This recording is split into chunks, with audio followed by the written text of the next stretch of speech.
मेरे दोस्तों, लोगों को खुदा के कलाम को देखने की ज़रूरत है क्योंकि चीज़ें हमारी सोच से बहुत जल्द खराब होने वाली हैं। ये यर्मिया 12:17 में है।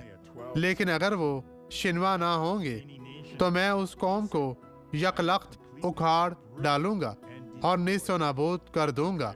खुदा फरमाता है, खुदा की सुनो, खुदा की तलाश करो, क्योंकि वरना आप और आपका खानदान, आपका घर और आपके भाई, आपके रिश्तेदारों के घर सब उखड़ जाएंगे। हम आपको खुदा के पास ले जाने का आज़म रखते हैं।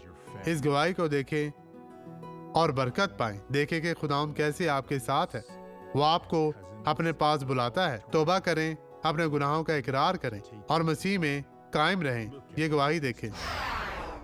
मैं अपने बाजू नहीं उठा सकती थी क्योंकि मुझे ज़ायबिटीज था और इससे मेरी हड्डियां सख्त कर दी थी। इसी वजह से मैं नहीं कर सकती थी। 19 साल से। 19 साल? क्या आप नीचे भी नहीं झुक सकती थी? नहीं। तो आप ऐसा करें, वो करें जो आप नहीं कर सकती थी। नीचे झुके, ये ठीक है।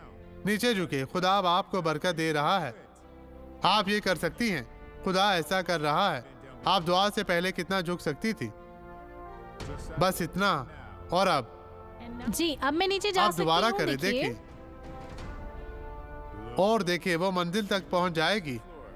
ये देखें, वो जूते तक पहुंच रही है।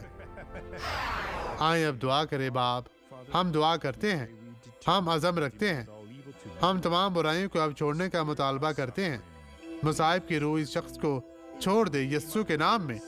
और आप कहें आमीन।